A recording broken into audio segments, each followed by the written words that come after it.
Mesdames et messieurs, bonjour et bienvenue à ce bulletin d'information.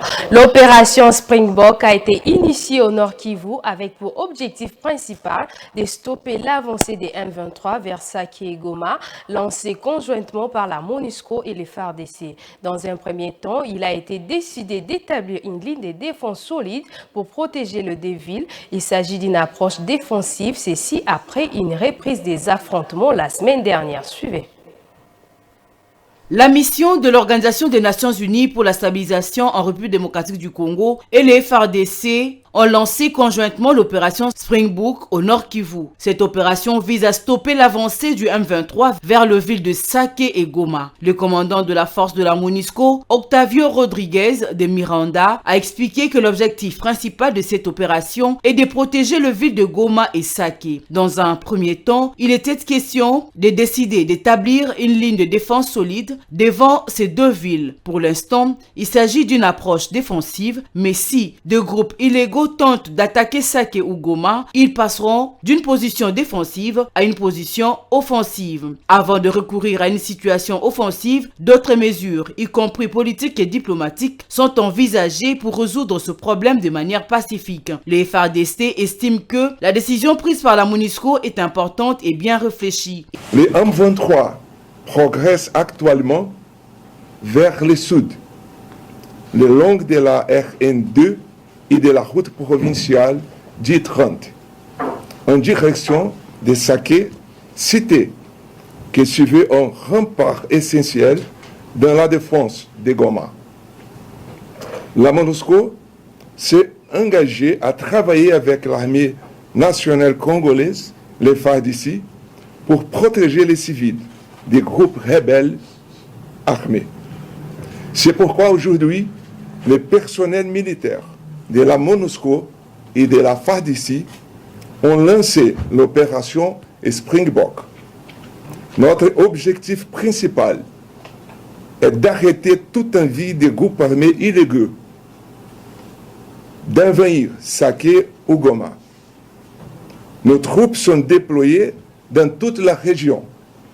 Et si jamais les groupes armés illégaux s'approchaient de cette ville, la MONUSCO et les FARDC défendraient la population civile. Il convient de noter que cette annonce intervient au moment où le gouvernement congolais a officiellement exprimé son intention de mettre fin à la mission de forces militaires de la Communauté d'Afrique de l'Est, CAE, actuellement déployée dans l'est du pays. Parallèlement, les autorités congolaises souhaitent accélérer le retrait de la MONUSCO. Au cours du mois d'octobre, plus de 300 000 personnes ont été contraintes de fuir leur foyer en raison de la montée de la violence dans la province du Nord Kivu. Cette situation alarmante porte le nombre total des personnes déplacées dans les régions de l'Est du pays à plus de 6 millions selon les responsables humanitaires de l'ONU. Viningali Junior.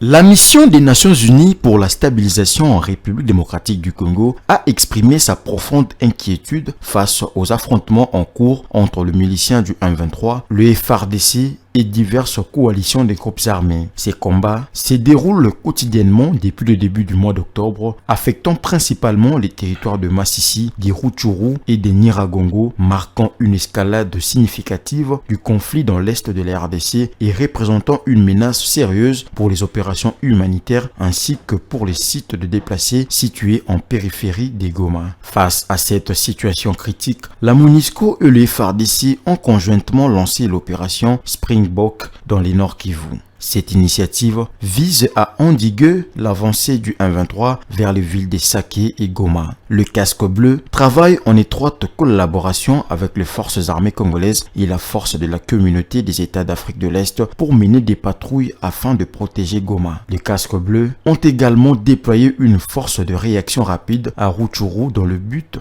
de protéger les civils. Des périmètres de sécurité ont été établis autour des centres de distribution d'aide humanitaire à proximité proximité de leur base de Kichanga et les convois de produits non alimentaires et d'autres secours sont escortés dans la région. Environ 25 000 personnes déplacées ont trouvé refuge aux abords de la base de la mission. Malgré l'instabilité qui règne dans la région, l'ONU et ses partenaires ont pu fournir une assistance humanitaire à environ 3 millions de personnes, dont 1,9 million ont bénéficié d'une aide alimentaire. Toutefois, l'accès aux zones touchées reste extrêmement difficile en raison des violences continues à Béni. Cette situation a contraint de nombreux travailleurs humanitaires à suspendre temporairement leurs opérations, privant ainsi plus de 140 000 personnes de toute forme d'aide. Le plan des réponses humanitaires de cette année, d'un montant de 2,3 milliards de dollars, ne dispose actuellement que 36% des financements, soulignant ainsi l'urgence d'obtenir davantage des ressources financières, a déclaré le porte-parole de l'ONU. Le président Félix Tshisekedi a pris part ce week-end à Kinshasa à la cérémonie du lancement de la campagne de vulgarisation de la loi organique numéro 22/03 du 3 mai 2022 portant protection et promotion de la personne vivant avec handicap. À cette même occasion, le chef de l'État a également procédé au vernissage du premier dictionnaire de la langue des signes congolaise. Grâce Mayo, signe ses commentaires. Le président de la République, Félix-Antoine Tshisekedi, s'est félicité des avancées palpables dans le secteur du handicap 4 ans après la nomination d'une ministre déléguée en charge de PVH et autres personnes vulnérables. Il a notamment relevé l'adoption et la promulgation de la loi organique numéro 22/03 et la mise en place d'un secrétariat général rattaché au ministère chargé de PVH et autres personnes vulnérables. La question de l'inclusion sociale des personnes vivantes avec handicap et de toute autre personne marginalisée a de tout temps constitué un sujet de la plus grande importance pour ma personne.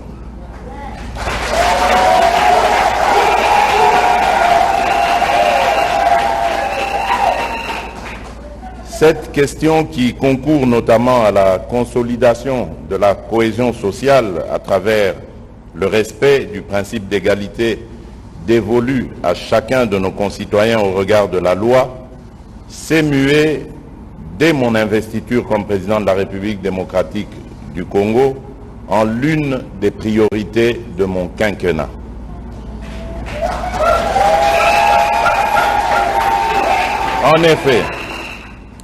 En effet, soucieux de pouvoir concrétiser les différents engagements nationaux, régionaux et internationaux en matière de promotion et de protection des droits des personnes vivantes avec handicap. Pour sa part, Madame Irène Essambo, ministre déléguée en charge de PVH et autres personnes vulnérables, a rappelé que c'est depuis 2006 que la Constitution du pays avait préconisé l'élaboration de la loi portant protection et promotion de PVH qui compose 13% de la population générale.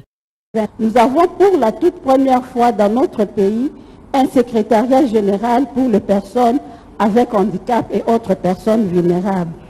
Le recrutement pour la mise en place de cette nouvelle administration est en cours dans toutes les 26 provinces, il y a maintenant une semaine. En ce moment, plusieurs personnes avec handicap, dont plusieurs personnes de notre pays, dont les personnes avec handicap, toutes catégories confondues, ont déjà postulé et les enregistrements continuent. Nous comptons recruter plus de 700 agents et cadres, parmi lesquels plus ou moins 60% seront des personnes avec handicap. Ayant vu le jour en 2019 grâce à la volonté du président Félix Tshisekedi, le ministre en charge de personnes vivantes avec handicap et autres personnes vulnérables est doté depuis quelques mois d'un secrétariat général pour lequel il a lancé les recrutements des agents et cadres pour le bain de l'École nationale d'administration. Quel est le rôle du député, qu'il soit national ou provincial? La question est dans tous les esprits à la veille des élections du 20 décembre 2023. Cette interrogation est suscitée par le nombre pléthorique des candidats qui se bousculent pour aller à l'Assemblée nationale ou dans les assemblées provinciales. Bientôt, les candidats députés vont se lancer dans la campagne électorale. Ils vont courtiser les électeurs dont la majorité ne connaissent pas la mission leur assignée. Bijou Lumuna nous en dit plus. Les candidats députés nationaux et provinciaux sont des milliers sur le starting block. Ils attendent le go de la Commission électorale nationale indépendante pour se lancer dans la campagne électorale. En attendant le début officiel de cette campagne, ces hommes et femmes peaufinent des stratégies pour conquérir l'électorat. Une fois qu'ils auront obtenu cette confiance des électeurs, quel rôle vont-ils jouer? Nombreux sont les électeurs qui ignorent le travail des élus du peuple. Je ne sais pas vraiment grand-chose sur la fonction d'un député, mais qu'on les vote pour qu'ils puissent développer le pays. Certaines personnes connaissent le rôle du député, mais elles constatent malheureusement qu'une fois que ces candidats sont élus, ils font autre chose que ce qu'ils devraient normalement faire. Quand on vote un député, c'est pour qu'il aille parler ce que le besoin de la population au gouvernement. Sur le plan pratique, ce n'est pas ce qu'ils font. Ils font le contraire. Et pourtant là-bas, ils partent que pour leurs intérêts et non pour les intérêts de la population. Pour le coordinateur de la plateforme citoyenne Vigilance 23, l'élu du peuple a pour mission de légiférer, en d'autres termes, élaborer les lois en faveur de la population. Le député a pour mission essentielle, c'est d'abord de voter les lois. Voter les lois, ça veut dire les voter en faveur du citoyen et en faveur de la nation. La deuxième mission, c'est celle de contrôle. Contrôler le gouvernement, c'est-à-dire la gestion du gouvernement, par le fait que c'est le député, à travers l'Assemblée nationale, qui est l'autorité budgétaire. Certes, les députés doivent rendre compte à ses électeurs, mais en RDC, cet exercice de redevabilité n'est pas formalisé. Yves-Michel Biassalou propose une loi en 3 étapes. Par rapport à la population, les députés ont plutôt des obligations. Et l'obligation principale du député, c'est la redevabilité.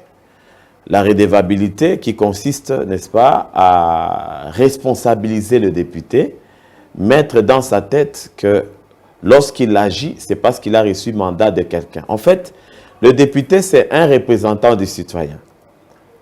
Quelqu'un qui a été désigné par le citoyen pour qu'il puisse le représenter. Agir en son nom.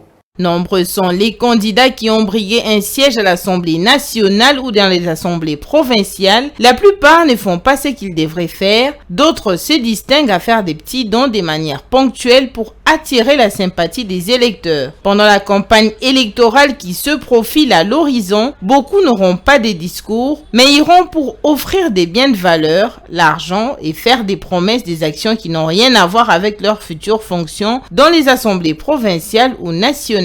La population est appelée à savoir le vrai rôle d'un député pour éviter d'accorder un mandat aux vendeurs d'illusions. C'est la fin de ce bulletin d'information. À toutes et à tous, merci de votre attention soutenue.